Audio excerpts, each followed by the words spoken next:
एक युवा लड़का अपने जीवन में बहुत सफल होना चाहता था, लेकिन उसे यह नहीं पता था कि सफलता पाने का सही तरीका क्या है। उसने कई किताबें पढ़ीं, लोगों से सलाह ली, लेकिन कोई भी उत्तर उसे संतुष्ट नहीं कर पाया। आखिरकार वह एक प्रसिद्ध गुरु के पास गया और विनम्रता से पूछा, गुरुदेव, मैं जीवन में सफल होना चाहता हूँ। कृपया मुझे बताइए कि सफलता कैसे प्राप्त होती है।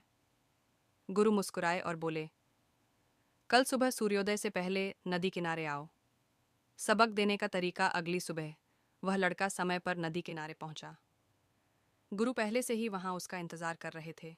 उन्होंने बिना कुछ कहे उसे नदी में चलने का संकेत दिया। लड़का थोड़ा संकोच में था, लेकिन गुरु के कहने पर वह उनके साथ पानी में उतर गया। धीरे धीरे पानी उसकी कमर तक आ गया, फिर छाती तक, और फिर गुरु ने अचानक उसका सिर पकड़कर पानी में डुबो दिया। लड़का संघर्ष करने लगा। उसने बाहर निकलने की कोशिश की, लेकिन गुरु ने कुछ देर तक उसे पानी में ही रखा। जब लड़का छटपटाने लगा और उसकी सांसें जवाब देने लगीं, तब गुरु ने उसे बाहर निकाल दिया। सबसे महत्वपूर्ण शिक्षा, जैसे ही लड़का पानी से बाहर आया, उसने तेजी से लंबी लंबी सांसें लीं और आश्चर्य से गुरु की ओर देखा। गुरु ने मुस्कुराते हुए पूछा, जब तुम पानी में थे तो तुम्हें सबसे ज्यादा क्या चाहिए था? लड़के ने तुरंत उत्तर दिया, सांस, सिर्फ और सिर्फ सांस। मैं कुछ और नहीं सोच सकता था, बस जीने के लिए हवा चाहिए थी।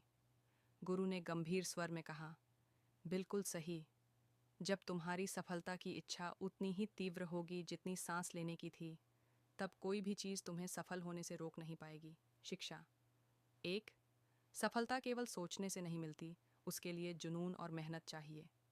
दो, जब तक हमारी चाहत तीव्र नहीं होगी, तब तक हम पूरा प्रयास नहीं करेंगे। तीन, जो सफलता को उतनी ही शिद्दत से चाहता है जितनी जीवन की सांसें, वही उसे हासिल कर सकता है। निष्कर्ष, अगर आप सच में सफल होना चाहते हैं तो सफलता आपकी सबसे बड़ी प्राथमिकता होनी चाहिए। सिर्फ चाहने से कुछ नहीं होगा, उसके लिए जी जान लगानी होगी। जब तक तुम सफलता को पाने के लिए उतने ही बेचैन नहीं हो जाते जितने हवा के बिना सांस लेने के लिए, तब तक तुम सफल नहीं हो सकते। लाइक और सब्सक्राइब करना न भूले ऐसे ही मोटिवेट